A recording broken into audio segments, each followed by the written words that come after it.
Okay, apparently, time to start. My name is Mooney. I'm the principal at St. Joseph's School in Yoakum. I have been there for 5 years. I was a teacher in high school, teaching U.S. history and government for 4 years. Before that, as Father Jacob pointed out, I'm kind of the same way. Don't think me an expert on this, but I have experienced a few things in both the classroom and as an administrator that I feel needs to be addressed, especially in our day and time. And the point is, when you have questions, when somebody asks you a question or makes a statement, how do you respond to that? You're a teacher. What do? So the first thing is to recognize the problem. Okay? The problem is division. I think it's pretty safe to say that we are a deeply divided society. See, everybody goes, we're a deeply divided country. Go check other countries. It's the same way. Globally. Humanitarianly, if you want to go with that. We are divided. Debate is dead. Used to be, you and I could have a conversation. I could say, I prefer red, you say I prefer blue, and we disagree. We offer our opinions, and we part friends. Doesn't happen anymore, does it? Frustrating. Because people become so excited that they killed the debate. So it killed it. And really, anybody got an idea?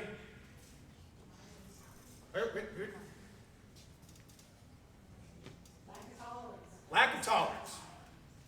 I'm right, you're wrong. I think it's fear of being wrong. Ooh, I like that. Selfishness. Selfishness. I think it's just, it really just boils down to the idea that it's just impossible. We are so set in what we do, how we think. It is impossible for us to comprehend the other side. And I don't call it a mortal flaw, but it is a reality. Everybody has an opinion. You cannot. Sorry, not your job. You want to have an opinion? Go be a pundit, get on CNN or Fox News, and talk until you're blue in the face. But if you want to be a teacher in a classroom, you're not allowed to have an opinion. So what is your job in this regard, other than to teach? What's your job here? Your job is to be Switzerland. Neutrality. Absolutely unbiased and objective. If you tip your hand, you are failing. Okay? The problem is, it's so easy to take a side. I am very strongly opinionated. I know exactly where I stand on all the political issues, all the social issues. There is no gray for me. I got it. But as a teacher, I always like to say, I was a teacher during the 2014 gubernatorial race between Greg Abbott and Wendy Davis. And I used that a lot in my government class. And I actually had it that by the end of the semester, half the class thought I was a Democrat. The other half thought I was a Republican, and they would yell at each other. Going back to that, you can't be right, because I'm right. And they'd be all over the map. They could not figure it out. So you don't get to pick that side. Okay? The solution to it is don't tip your hand, as I said. You have your opinion, bottle it up, bury the bottle. Do not betray your stance. However, I will give you one out. Because everybody's going, wait a minute. I'm a Catholic in a Catholic school, and they come to me with a Catholic question. I mean, come on, it's Catholic. Catholic. If you're Catholic teaching in a Catholic school and they give you a clear-cut Catholic, go ahead. I mean, I would chuckle inside, of course, serious face, if a parent comes to me and says, I cannot believe in this Catholic school you people would try to teach my child that pro-life is the way to go. Right, that's kind of what we do here. I mean, you signed the permission form, or the acknowledgement form on the handbook at the beginning of the year, you're in for a penny, in for a pound. So if it goes there, that's fine. That's not what we're talking about. What we're really talking about here is the more societal stuff, the secular stuff, right? So, how do you respond when somebody comes to you and they ask a question? Well, first of all, cannot say, ever, don't do it, don't ever do it. You cannot say, well, I think. You've already lost because you're offering your thought, your opinion. You're not offering the objective fact. You cannot say, my opinion is, oh my gosh, that's even worse. And you cannot say, you are wrong and you are right if y'all think this way or if you say that. Okay? Mr. Mooney, I think all guns should be illegal. And you go, you are wrong. What have I just done? Mr. Mooney, I think all guns should, everybody gets 5 guns a year from the government. I think you're wrong because, again, I'm not being objective. What you can say but really shouldn't, and I'll explain why. 2 things. Nothing at all or something dismissive. Mr. Mooney, what do you think about the situation on the southern border? That's nice. Go sit down. That works well when you're dealing with pre-K. Come here, I love you. Go play. Be free. What's that? But if somebody is, if a 3-year-old walks up to you and asks, what is the deal with the southern border? I'm really concerned about this. We need a parent conference. Just saying. But the point is, the ones that are coming here, well, let's do this real quick. This is fun. Raise your hand if you're a junior high school teacher. Okay, man. What if you're a high school teacher? Raise your hand. You guys are the ones that really have the problem. Because by the time they're 16, 17, and again, experience, they're 16, 17, 18 years old, they know what's in their mind. They have done all the research. Extensive Twitter research, people. They have talked to their parents who watch that one news channel all the time. Slightly guilty. And they're going to come to you, as they did to me, with that smirk, that little arrogant, just want to twist their head off. Just, hey, you know what I think? I think Trump should be bleh, whatever. And you go, oh my God, I'm going to have to deal with this. Again, if you're dismissive, you've proven them right because you're not engaging. See, he didn't even have an argument. I win. And if you don't say anything at all, same thing. What you need to say is, I don't know. If they ask you a question, hey, I don't know the answer to that. I am not into politics. I'm not a politics junkie like Mr. Mooney. Or you can say, let me look into that. Hey, I'll get back with you. Though, if you do this, you actually have to look into it. Otherwise, it's just, yeah, I'll look and I'll get back to you 2 weeks later. Hey, did you, yeah, I'm on it. Gotcha. Not going to happen. Okay? Or, and this is where it gets fun, this is what I do, and I encourage you to do if you feel up to the challenge. How you actually address it. The student asks a question, or the student will make a statement of opinion. Now, if they make a statement of fact, that's refutable or irrefutable. The sky is blue, you are correct, we move on. But if they ask a question, and it is clear-cut regarding the church, Mr. Mooney, what is the deal with abortion? Threw that one up because, I mean, come on, that's just so clear-cut. Well, the church believes life begins at conception and ends at natural death. Moving on. Let's get back to chapter 6, right? That's an easy one. The problem is, if it's an ambiguous topic. This is the more secular stuff. As I said, Mr. Mooney, what do you think about the Second Amendment? Gun rights. I don't know how the church responds to that. And that's why Father Jacob's here to help me. I got you on the secular stuff. So the first thing you do is you provide one side. Well, one side believes in the right of self-defense. They believe that they've been given the constitutional right, and many believe by God, to keep and bear arms to defend themselves, their homes, and their families. The other side believes that weapons are a threat to society. They are the reason for the violence, and they must be controlled. Now, did any of y'all figure out whether I'm pro-guns or anti-guns just because of what I said? Right. You stay right down the middle. You put the two sides out there. You can say what the church says about it. I would say, Father Jacob, what would you say on this one? Hey, put you on the spot. Yeah, Yeah, well, I'll get back to you on that. Just teed off into that one, didn't I? Okay. What I would say to a student would be, life is precious. Thou shalt not kill. Don't take life. But God believes your life is precious as well. Really, I don't have an answer to that. I'm not a theologian. But I can tell you the two sides to the political sides, and I can tell you that God loves all life. And so if a firearm is used in anger, that is bad.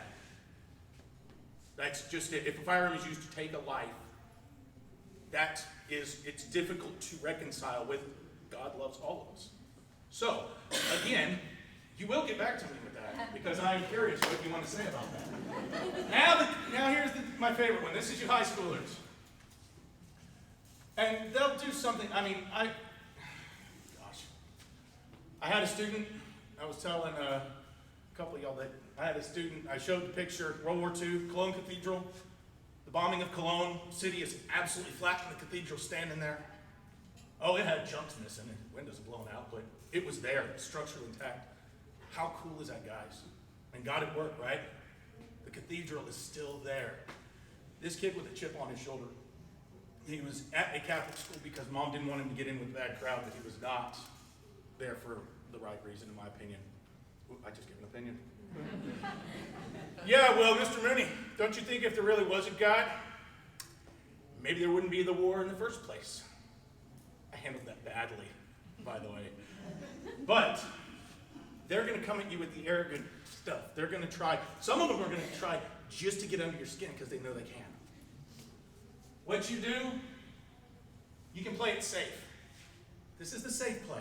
When they start throwing that opinionated sentence at you, statement, you remind them that there are always two sides to every argument. Yep, that's your opinion. But there's another side to that argument, right? You provide both the sides. You're saying that, going back, just because the Second Amendment's still stuck in my head from the last slide, you say, you know what, you're right. You say all guns should be outlawed. But there are others who say there should be greater access. Okay? Now again, I'm not tipping either direction. You provide the church's stance as best you can, knowing that we're not all theologians. We don't have his education. Or you can play with fire. This gets dangerous. You can actually engage the student in a thoughtful debate. Just heard a couple of Honestly, I mean this very, very, very, very, very seriously. Do not do this. Do not do this if you don't think you're up to it, please. You want to have parents in the principal's office? This is how you do it. Trust me, I've had it. Only engage in debate if you are certain both you and the student are up for the challenge. Both of you. I got this. I can remain calm, but I am dealing with a 15-year-old who is, emotionally interesting and probably not going to be great to deal with. Probably ought not go this way. But if you want to, you can do it. So how do you do it? You got to set the stage. First thing you do, okay, you've made your statement. I would like to debate with you. I will take the other side. You can argue your side. This is a debate. It's going to be friendly. We absolutely have to part friends. And if we do not, if we get to a point where this isn't happening, we're going to cut it off, okay? Agreed? Agreed. Contract, handshake, here we go. Start asking questions. Be critical. Don't be annoying. Why? Why? Why? Why? Why? You're just going to annoy them, and then they're going to shut off, and you haven't gotten anywhere. But ask them questions. I think all guns should be illegal. Okay, why? Well, because if all guns are illegal, then nobody would have guns. Okay, that's a good point. Maybe have you thought about the people who get guns illegally? Well, yeah, but they can't get the guns because they steal it from people. And now we see how we're dialoguing. And you, again, back to number one, I've set the stage. I can start getting objective because I'm just telling you at the outset, I'm taking the other side. Okay? Again, I go back to the disclaimer. Give the opposing stance in a simple statement. That's what you believe. Now, this is the opposition. Probably could have flipped those, but that's okay. Invite your questions for him, or invite him to ask you questions. We got Mr. Mooney, but if you are on that side, then what do you think about this? And you better have your answers ready. Reconcile at the end. Absolutely have to reconcile. Let's hug it out. Not really. Safe environment. Sorry, that's the prowess. But you've got to, sorry. You've got to get to where at the end we are still respectful of one another. We've had that good conversation. Maybe you broke through and showed them that just because they read it on Instagram or Snapchat, that it might not actually be the only possibility. Okay? And then you can give the church's stance at the end of this debate. Also, hey, remember what the church says about this. Boom, boom, boom, boom, boom. And again, I just cannot stress this enough. Only do it if you're confident you can do it successfully, because it's really hard. You got to know your stuff. You got to keep your temper under control. Guess what? I do not have 100% success at that. Just letting you know.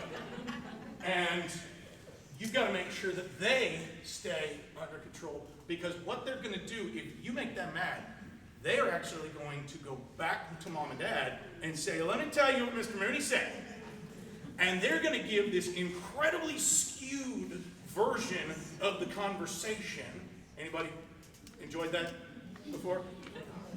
And the parent, loving their child, I totally understand, I'm a father myself, will listen to the child, see the child upset, that will make the parent upset, and the parent will go to either you, the teacher, or jump right over your head and be in the principal's office the next morning. And you get to try and figure out how to put the genie back in the bottle. And that's not going to be fun. So again, the safe bet, this one, play it safe. Lay it out objectively. Hey, I see your point, it's a fine point. Let me give you the other side. And then this is what the church has to say about it. Now, can we all get back to doing math? Now that we've been talking about the southern border, or COVID, or the infrastructure plan, why a student would talk about the infrastructure plan, I don't know. But anyway, and I love that picture. It just makes me giggle. That's Desmond Tutu, Archbishop Desmond Tutu. Don't raise your voice and prove your argument. When you start yelling, you've lost. Even when kids start yelling, calm them down. Hey, whoa. We're just talking here, man. It's okay. But always try to stay objective. So, great question. Mr. Mooney, we are Catholic school teachers teaching in Catholic schools. We are all Catholic all the time. Why can't we just provide the church's stance? Move on. Because the church doesn't answer the questions that they are asking completely.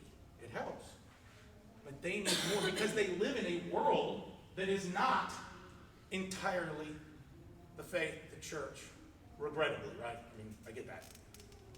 But these guys will go out if you don't help them open their mind. If you don't, and this is all, you're not trying to teach them what to think. You're trying to teach them how to think.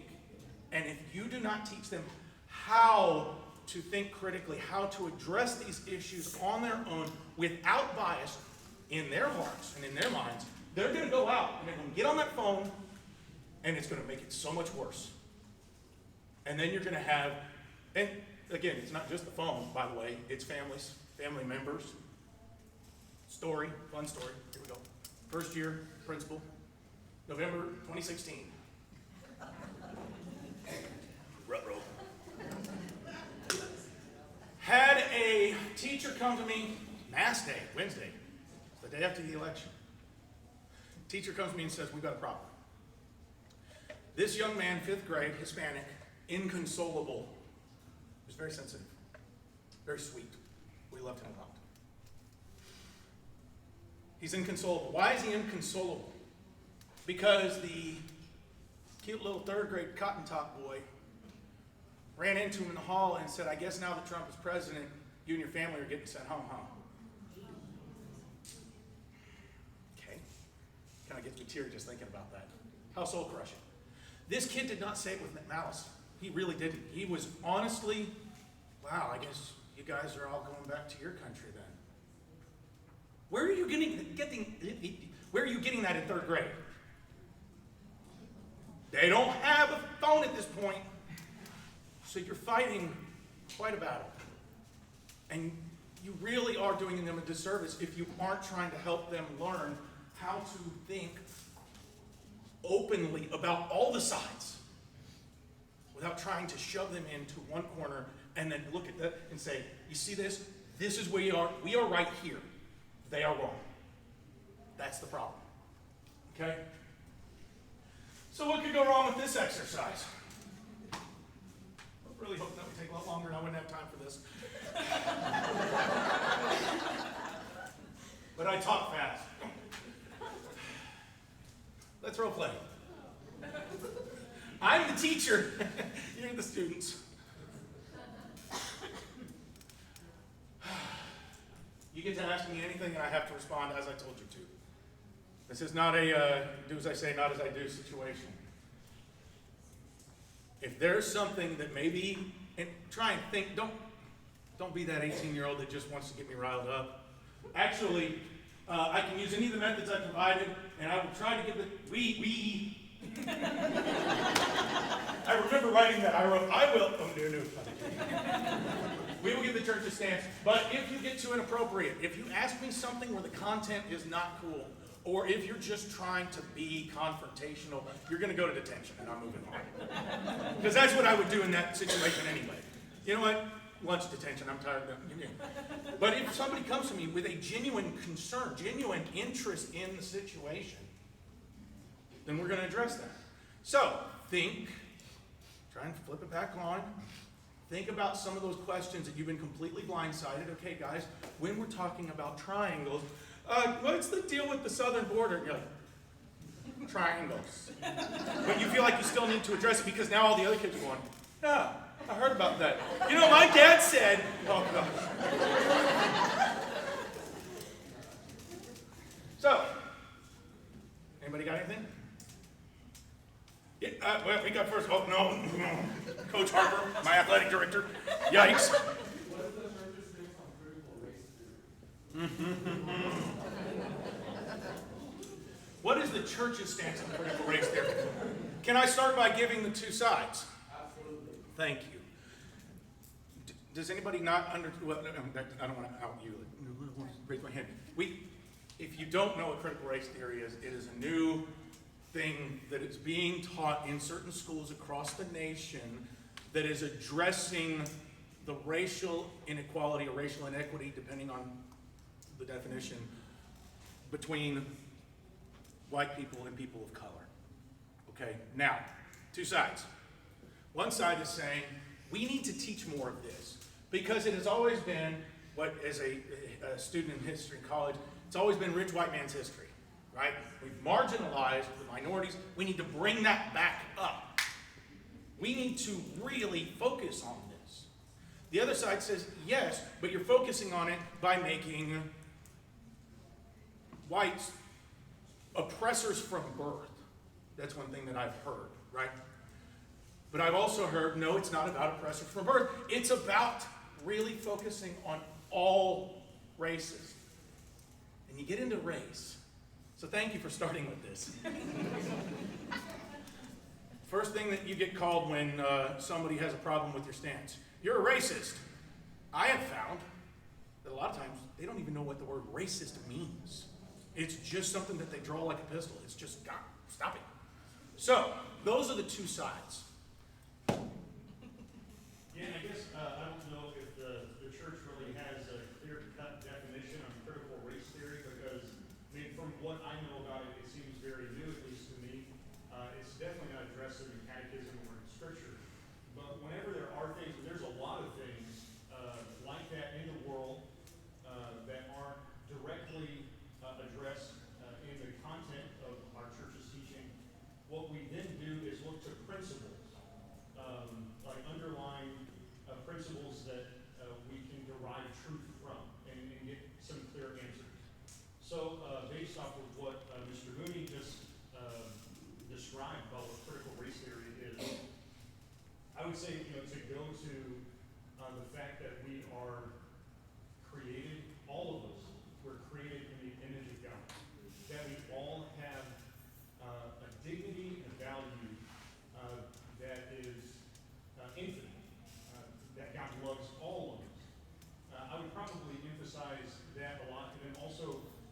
address the power structures, realize that sin is a reality in the world for everybody.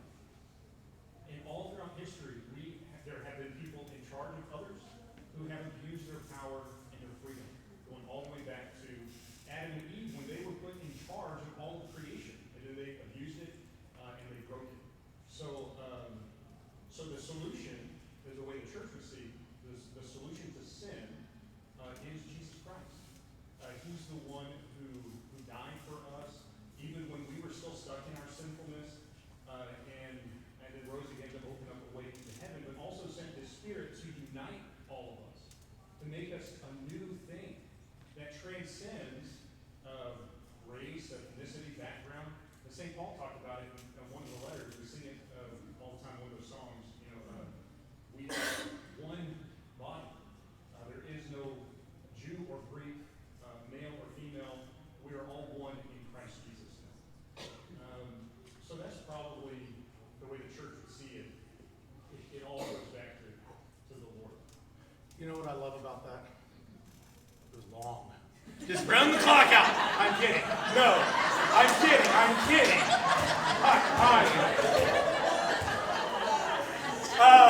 No, but what an amazing answer. Okay. Okay, go. I was hung on the topic before I grabbed my pen. What was your first response? You said one side thinks that, can you kind of redefine it real quick? Well, I think allow me to restart with a disclaimer. I'm not entirely educated on I think CRT. American history, I've been trying to read up on it in case I get cornered. And every time I try to read up on it, it's very flim-flammy when you look it up. It's fun when you get cornered, isn't it? Say, this is what Mr. Mooney said. Okay. Critical race theory, my understanding of it is, my limited understanding of it is that because throughout history we focused on what we've jokingly referred to as rich white man history, right? It's all about that demographic. We need to re-examine our historical study to include all races and the impact that those races have had on other races to and from. Really examining all of that. And again, that's the best I can give you. And I can tell you that one argument that I've heard is, yes, but you're telling every person of color that they are oppressed from birth and every person who is white that they are an oppressor from birth, which again does not go back to that kind of discussion. I would think personally goes against we are all the Yeah, image well, of. it does seem to contradict what the church teaches, because we're not all oppressors and all oppressees, and not all victims, but we all are sinners. That's the truth. Right, but that could also be a very, very vitriolic statement. And again, I'm not entirely well versed, so when you come to class tomorrow, I will have a better answer for you. Okay, Harper. Well, I feel like that would be, that's a great response, because I feel like that's a way out to. it's just, again, They catch you on something, right, and again, all we're trying to do is provide our interpretation of the facts in as objective a way as possible. We don't, well, let me tell you, again, you know what I think about CRT? I'm going to tell you right now what I think. Whoa, doesn't get the job done. Okay, I'm going to get probably flag live on this one. Yeah, Okay. in a totally different direction. My mom's third cousin, best friend, son, knows somebody who just got married to somebody of the same sex in Disneyland, and we couldn't go, so why do Catholics hate gays?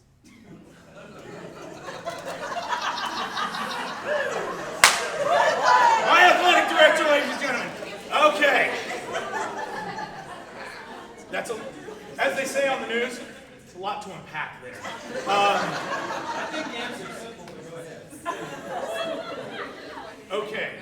So the first thing, are you just asking about the church's stance?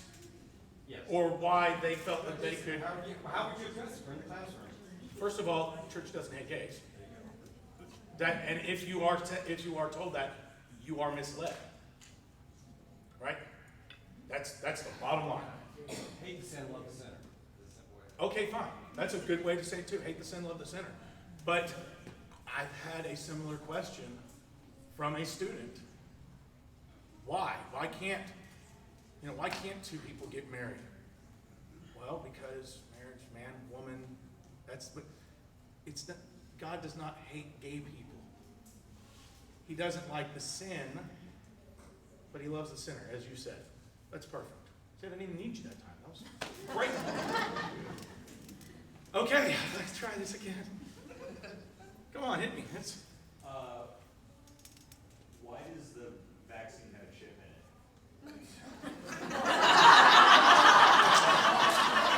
Okay, I like this. When you say, why does the vaccine have a chip in it, do you mean a microchip so that we can all be controlled, or do you mean a chip as in there's a chink in the armor? As in control, Bill Gates is somewhere.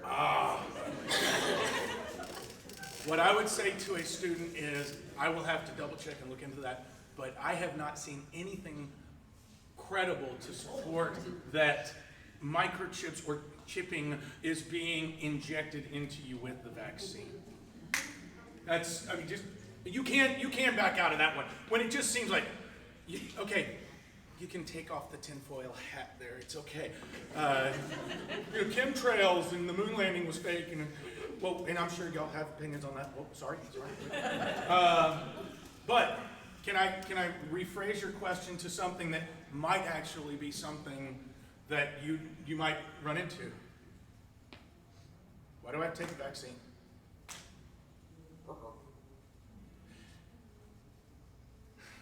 Or is the vaccine safe? There are two sides to this. See, I'm going objective. One side says that the vaccine is absolutely safe. There have been studies beyond studies beyond studies. The evidence is there. 161 million people have been vaccinated. And look at how low the retransmission is. There is, by the way, no vaccine on the planet that has ever been 100.00% effective.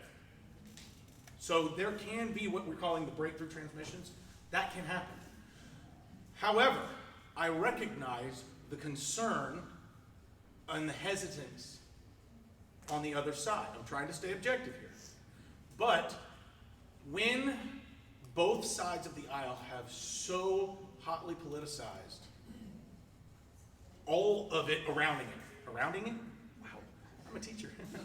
Around it, then you start having that distrust, right?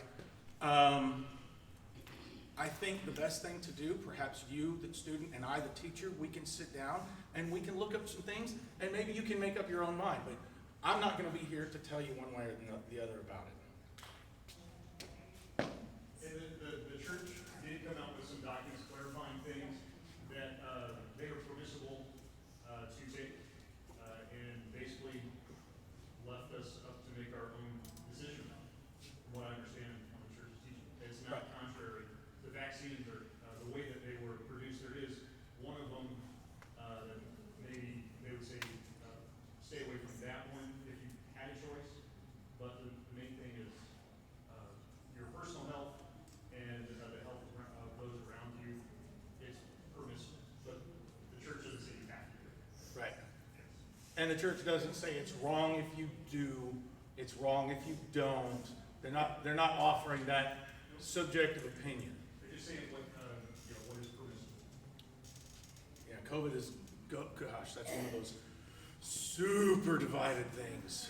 I mean, some people, and again, I'm not here to judge you, I'm not here to get into a debate with you, but some people believe that this is a joke. I had hay fever worse than this. I'm never going to get it. I had somebody on a city bus cough in my face yesterday. I'm fine. And other people say, oh yeah, really? Well, I happen to know this medical professional, I've lost this many family members. I mean, come on guys, all of it is real. I recognize both sides. But as a teacher, it's not my job to lean you in one or the other. Just to provide the information so you can go learn or make up your own mind. Okay? Okay. Not time yet? Okay. I'm kidding. I'm enjoying this, but this really is like I said. My wife said, "What could go wrong this morning?" I said, "Oh, I could get into a complete political argument and screaming match and end up on the news. You know, why not?" Not another question, but when you're looking for what does the church teach currently about this or that, and catechism was written in 1990, go to the USCCB Yes. website, and under issues there are loads of documents and things that have been put out. For instance, on racism, Open My Hearts was just like 3 years ago, and it talks about the same things that are being said in critical race theory, but not with the political charging of which side are you on this issue are you on. This is what the church teaches about it. I love it. About immigration. There were documents that touch on that subject, but in a more middle of the road, not leaning, not way over here or way over there, that came up. USCC. That's United fabulous. States Conference of Catholic Bishops, Ex- under issues. Actually, when you said if you need a place to go and look for have the church, I went in my head. I said USCCB. If she doesn't say that, because if you don't have that as a tab on your browser, put it there. Not just for that. It is wonderful. It's got everything. When I'm looking for the saint of the day so that we can talk about that in announcements, or I need to get the readings ready for Mass, or just any information that you need. That is, it's just such a wonderful website. So yes, use that. Absolutely. Whew. Okay. What do you got? Anything else? Okay, we can always flip the tables. My teachers? No. Okay. Back to this gentleman's question about why does the church hate gays? I had a student one time saying that her sister was gay, and then she has a baby also, and she was asking me, about it, and I said, well, that people don't hate, the church doesn't hate gays, Right. but God put man and woman on the earth to populate, Right. the same-sex populate, and I just asked her that question. Is that appropriate? I think so. I think, again, Father Jacob, what do you have? I don't, I'm being filmed. I don't want to be. This goes on the diocesan website. It goes viral. Listen to what this guy has to say. So that's why I put you in. But as far as a same-sex couple having a child. Yeah, I guess the more foundational issue is just a recognition that God has a plan for human sexuality.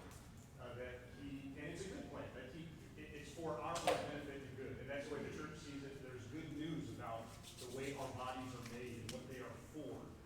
And then there's the reality of our sinfulness and same-sex attraction. So we never judge. Everybody has sinned, and some people struggle with one sin over another. The church never hates. That's a good way to put it. We just see what God wants, and we hopefully can guide others to want the same thing for themselves, because God does want to bless us in that way. As far as a same-sex couple having children, it's the same thing. I mean, it would be that God has a plan for marriage and family, and we just have to go there. I think that's the way I would address it. Just hopefully we can open people's eyes to the goodness of God's plan for us, whatever that might look like. And if people are open to hearing that, then you give it to them, that you don't try to force them into that. Yeah. What do you say? But I did have a situation. I will not tell you where I taught. I taught in a different diocese at a high school many years ago. Anyway, we had a theology teacher that was very, very conservative in her views, and thankfully, and it's a harsh thing to say, thankfully she did move on shortly after 1 year. Did tell, and we had some kids who were questioning their sexuality. They're high schoolers, right? And that theology teacher would tell them that, you know, it's unfortunate, but gays are condemned to hell. See, that's one of the hardest parts for me, is having to undo the damage done by somebody. Because it's a teacher. It's not some rambling person on the street. It's the teacher, somebody you trust. You respect their knowledge and their opinion. And it was a theology teacher. That we had a Muslim teacher. Well, he's going to hell too. Because it's your place to decide that. Right, we're going to go with that. And I asked, okay, I totally disagree, but I pulled another theology teacher aside and I said, talk to me about this. And he said it very simply. The person is not condemned. The sin is the problem. But the sin of acting on your homosexuality is no different in the eyes of God of premarital, extramarital, any of that. It's the same. Cohabitation, all of this, right? It's all in the same basket. So if you are living with your girlfriend and engaging in a sexual relationship with your girlfriend, but you condemn that person because they're gay, ooh, quite a bit of hypocrisy running around there. I knew this was going to be a really uplifting time. And I think that just to piggyback on that, I think it's very important to assure or state that that person is loved. Yes. That person is loved. And even a degree of respect. And you want to hear their story. You want to hear their story of where they're at. And that's the opportunity where we can show our own faith and how grace mediates through us to include them into our family of faith. And not to, well, because I am heterosexual and married, whatever, and you're not, well, that means we're never going to be together again. That means you're far apart and there's no hope for community. And I don't believe that. My faith doesn't tell me that. My faith believes that we're all community. We're all sinners, yes. And we're all moving to greater community. We're all moving to greater closeness and unity. And so there's a lot of work there to continue to listen to the stories that other people who are saying and living their lives that may feel excluded or apart from this community. So the basic point is hear with love and be available to them with love. Pretty words. God is love. Oh, there you go. And taking the 30,000 foot zoom out on all of this that we're talking about, when we get at each other's throats, we have lost sight of the love for our fellow human, and the human dignity, the human respect, the mutual respect. Shouting down somebody is not loving them. And I want to just shout at people about that, but that's another matter. Let's go to this. Okay. I'm not debating because I only know my side and my opinion on this stuff. But what if the question comes up about allowing men to compete in women's sports? Officially, the Diocese of Victoria's policy statement. No. Watch me punt that one. Oh, look, I just did a sports thing. Okay. Men competing in women's sports. Are we talking transgenderism issues, or are we just talking about a 6th grade girl that says, you know what, I want to play football? Well, I would fall back immediately and just say the rule in the Diocese of Victoria is no. However, if they start getting into the more moral issues, that one is kind of, I mean, I'm not going to tell somebody whether they can or they can't play football just because they're a girl. That's up to them, that's up to their families, that's up to the coach. I mean, the concern I recognize being that you'd hate to hurt that nice little girl.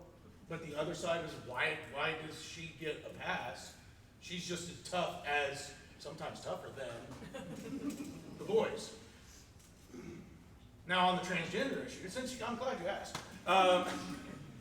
I think the issue to discuss there is that you were made in God's image. You were made by God. Just stop me and throw something if I'm wrong here. We are made on that.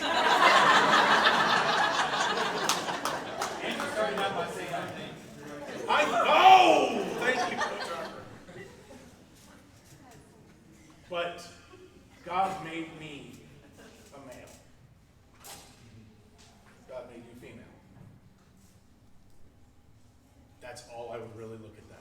I honestly would not, because you start diving in, then you're opening yourself up again for that subjective debate. And again, you can get deeper with the church, but if you just simply hit that point, God made me a male, and her a female, and you a female, and you a male, and that's it. That's when we go back to the clear cut. You just hit the church's stance and move on and go. Okay. Yes.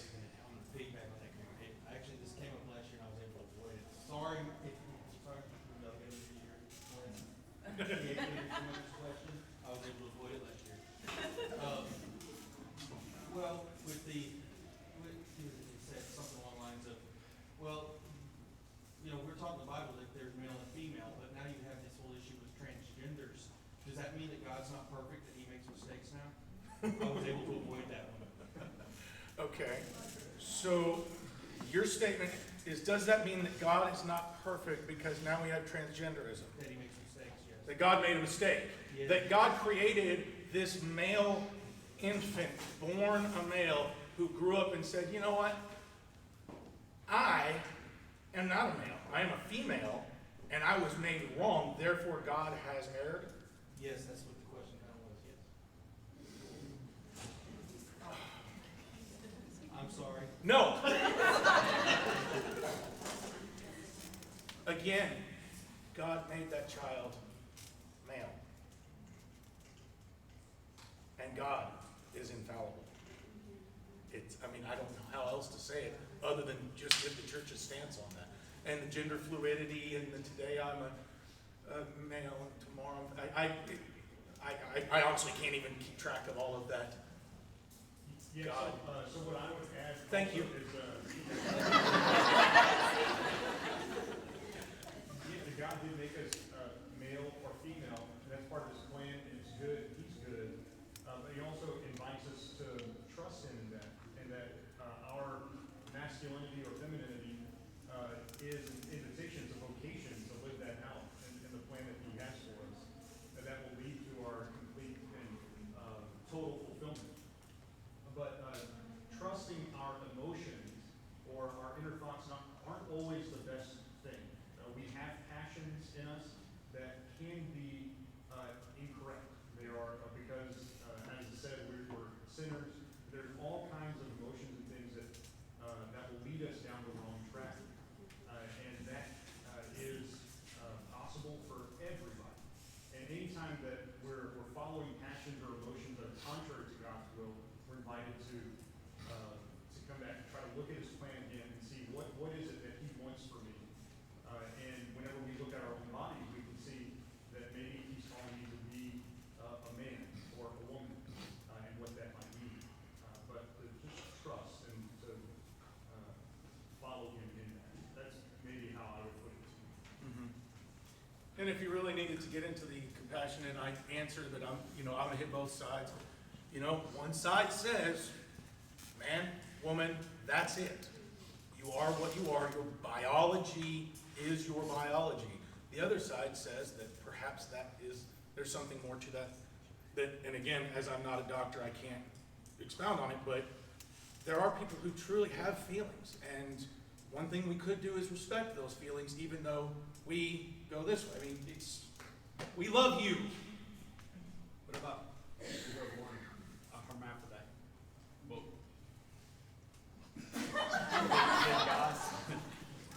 I'm sorry, that's all the time we have. This is where I would say, I honestly have no idea how to answer that. I'm going to go look it up on USCCB. I'm going to go dig until I find an answer. Not just for you, but for me, because you have posed such a great question. I'm stumped. And thank you for doing that right at the end.